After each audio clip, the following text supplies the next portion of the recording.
c'est l'heure de votre revue de presse, Jacques Serret. Dans la presse, ce matin, une silhouette occupe toute la une du JD News. Une pompière, le visage noirci, le casque sur la tête. Autour d'elle, des civils, agriculteurs et bénévoles. Et ce titre, La France des héros. Le dossier raconte le plus beau visage du pays au milieu des incendies. Celui de Julia, notamment, 30 ans, ancienne militaire. Elle est en vacances près de Bordeaux lorsqu'elle apprend que le parc des expositions recherche des bénévoles pour accueillir les personnes évacuées.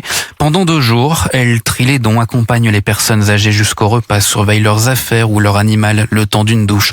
Je ne me suis pas posé de questions, confie-t-elle à Armelle Favre. Voilà peut-être la phrase ce matin à retenir. L'État, lui, voit couver un autre incendie, celui de ses comptes.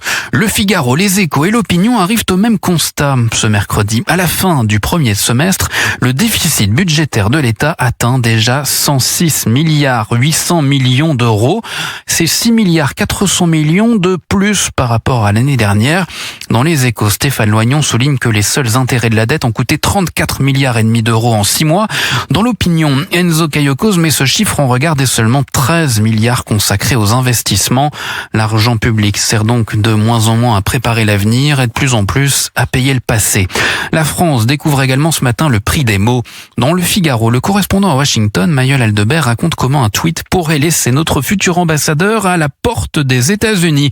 Aurélien Le Chevalier est censé remplacer Laurent Billet à Washington au mois de septembre, mais l'administration Trump menace de bloquer sa nomination et refuse pour l'instant de lui accorder son agrément. En cause, un message de la mission française auprès de l'ONU à Genève affirmant que les États-Unis, autrefois un phare des droits humains, ne l'étaient plus. Une rhétorique, je cite, irresponsable et irrespectueuse, juge les États-Unis. À Alger, pendant ce temps, le mot libération se fait toujours attendre. Toujours dans le Figaro, Gilles Festor raconte l'interminable attente de Christophe Glaise, ce journaliste sportif condamné à 7 ans de prison en Algérie. Son sort repose entre les mains du président Abdelmadjid Tebboune qui peut le gracier. Juste en dessous, Youssef Selmi, le correspondant à Alger, décrit la reprise laborieuse du dialogue entre Paris et Alger. Une relation qui avance sur un fil, une déclaration de trop et tout peut à nouveau rompre. L'Europe, elle, tente de recoller les morceaux après Ceuta. Dans l'Opinion, Simon Carreau raconte des services de renseignement pris de court, des gouvernements européens qui se contredisent et des fausses informations exploitées par les passeurs. Une phrase résume la leçon tirée à Bruxelles. Même si cet assaut n'était pas organisé, le prochain le sera. Et pendant que les États cherchent leur mode d'emploi, les candidats à la présidentielle écrivent déjà la leur. Le Parisien révèle ce matin, sous la plume de Pierre Maurer, la réforme de l'État façon Mélenchon. Réforme citoyen révocatoire, création d'éco-régions, recours à l'intelligence artificielle dans l'administration. Le candidat de la France insoumise ne prépare plus seulement sa campagne, mais déjà sa potentielle action s'il devait être élu. Une campagne qui se jouera aussi sur les écrans. Dans Aujourd'hui en France, Alison Tassin raconte comment les candidats courtisent désormais les influenceurs presque autant que les journalistes. Et ce matin, en refermant les journaux, une image reste, celle de cette pompière en une du JD News.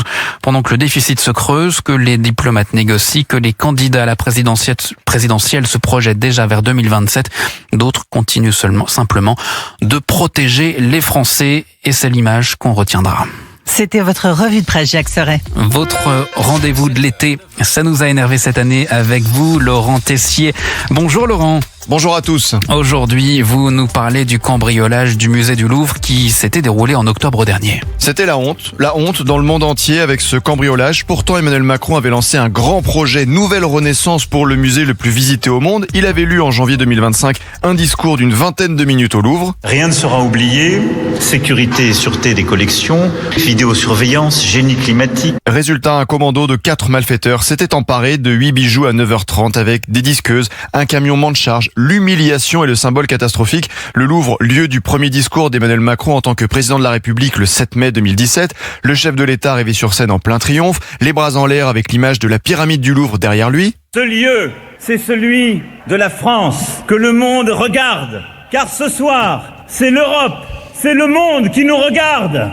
Ouais, 8 ans plus tard, l'Europe, le monde nous a regardé avec étonnement, stupeur. Un rapport sur le Louvre avait fuité dans les heures qui ont suivi. Je vous le cite. L'équipement en caméra n'est réalisé pour l'essentiel que dans le cadre des chantiers de réaménagement de salles. Ces espaces d'exposition temporaire sont couverts à 100% aujourd'hui, alors que 60% des salles de l'aile Sully et 75% pour l'aile Richelieu ne sont pas protégés par des dispositifs